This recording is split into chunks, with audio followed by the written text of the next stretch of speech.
Ikaapat nga Domingo sa Pasko sa Pagkabanhaw, Mayo 3, 2020. Pagbasa gikan sa mga buhat sa mga apostoles. Apan si Pedro nga nagtindog uban sa napulog usa, mipatugbaw sa iyang tingog ug kanila misulti siya nga nag-ingon, "Mga Hudeo ug tanan kamo nga nagapuyo sa Jerusalem, sabtan ninyo kini ug patalinghugin ninyo ang akong mga pulong. Busa ang tibuok banay sa Israel kinahanglan masayod sa tininuod gayod nga sa Dios si Jesus gihimong Ginoo ug Kristo, ang Jesus nga inyong gilansang sa krus. Ug sa ilang pagkadungog niini, gisakitan sila sa kasing-kasing, ug kang Pedro ug sa ubang mga apostoles sila nangutana nga nanag-ingon, "Mga igsuon, unsa may among pagabuhaton?"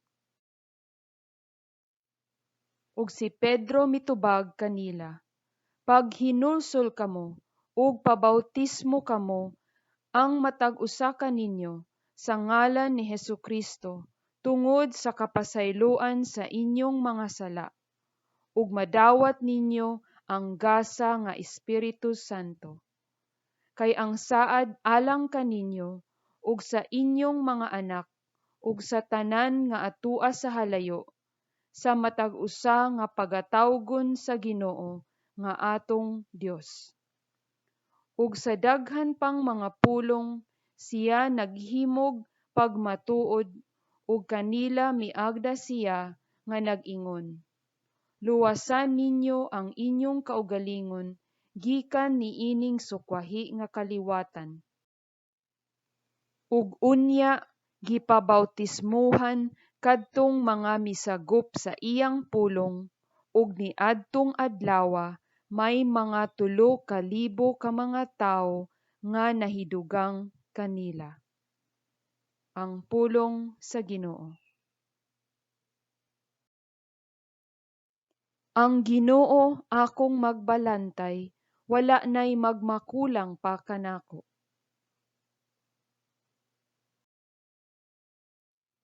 Magbalantay kanako ang Ginoo, wala nay magmakulang pa kanako. Sa lunhaw nga sibsibanan, iya ako nga gipapahulay. Sa daplin sa malinawon nga tubig, iya akong gidala.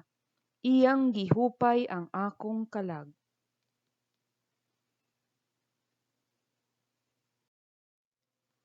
Iya ako nga gitultulan sa matarong nga mga agianan tungod sa iya nga ngalan. Bisan kun maglakaw ako sa walog nga mangitngit, wala ako'y kahadlukan nga daotan. Kay anaa ka man sa akong kiliran. Sa imong igbubugaw og sungkod, gihatagan mo ako og kaisog. Gihikyaran mo ako og lamesa sa akong atubangan samtang nagtan-aw ang akong mga kaaway. Gidihugan mo ang akong ulo og lana, nagaawas gayod ang akong imnanan. Ang kaayo lamang ug kaluoy maoy nagasunod kanako sa tanang mga adlaw sa akong kinabuhi. Ug magpuyo ako sa balay sa Ginoo sa mga katuigan nga umaabot.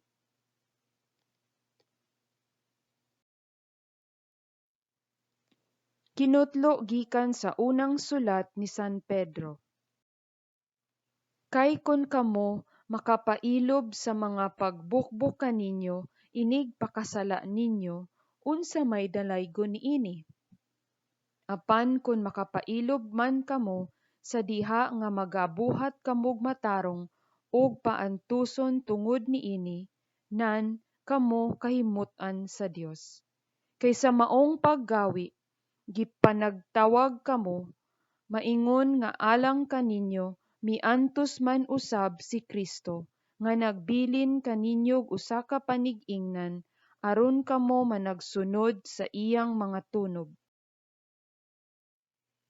Siya walay nahimo nga pagpakasala, walay hingkaplagang limbong diha sa iyang baba. Sa gisultihan siyag pasipala, wala siya mubalos pagsultig pasipala. Sa nag-antos siya, wala siya manghulga. Hinunoa, gisalig lamang niya ang tanan, ngadto kaniya nga nagapanghukom uban sa katarungan. Siya gayud mao ang midala sa atong mga sala diha sa iyang lawas ngadto sa kahoy, aron kita mamatay ngadto sa sala ug mabuhi ngadto sa pagkamatarong. Pinaagi sa iyang mga samad kamo nangaayo, kay samag mga karnero kamo kaniadto ng hisalaag, apan karon kamo nahibalik na sa magbalantay ug magdudumala sa inyong mga kalag. Ang pulong sa Ginoo. Kinutlo gikan sa Ebanghelyo sumala ni San Juan. Sa pagkatinuod, magaingon ako kaninyo, nga ang tawo nga mosulod sa turil, nga dili moagi sa pultahan, kun dili mokatkat sa laing kaagian, kana siya kawatan og tulisan. Apan ang mosulod agi sa pultahan, mao ang magbalantay sa mga karnero. Siya pagaablihan sa portero, ug ang mga karnero magapatalinghog sa iyang tingog, ug ang iyang kaugalingong mga karnero pagatawgon niya sa ngalan, ug pagamanduan niya sila paingon sa gawas. Ug sa madala na niya sa gawas ang tanan nga iyang kaugalingon, siya mulakaw nga magauna kanila, ug kaniya magasunod ang mga karnero, kay sila makasabot man sa iyang tingog. Apan sa lain nga magbalantay, sila dili mosunod. Hinunua, mukalagyo sila gikan kaniya, kay sila dili man makasabot sa tingog sa lain nga mga magbalantay. Kini gipasumbingay kanila ni Jesus, apan wala sila makasabot sa iyang gisulti kanila. Busa si Jesus miusab pag-ingon kanila, sa pagkatinuod, magaingon ako kaninyo, nga ako mao ang pultahan alang sa mga karnero. Ang tanan nga nahianhi una kanako, sila mga kawatan ug mga tulisan. Apan ang mga karnero wala magpatalinghog kanila. Ako mao ang pultahan. Kun adunay mosulod agi kanako, siya maluwas, ug siya mosulod ug mugula, ug makakaplag siyag masibsib. Ang kawatan moanha aron lamang sa pagpangawat ug pagpatay ug paglaglag. Ako mianhi aron sila makabaton og kinabuhi, ug sa pagpakabaton niini sa madagayaon gayod. Ang Ebanghelyo sa Ginoo.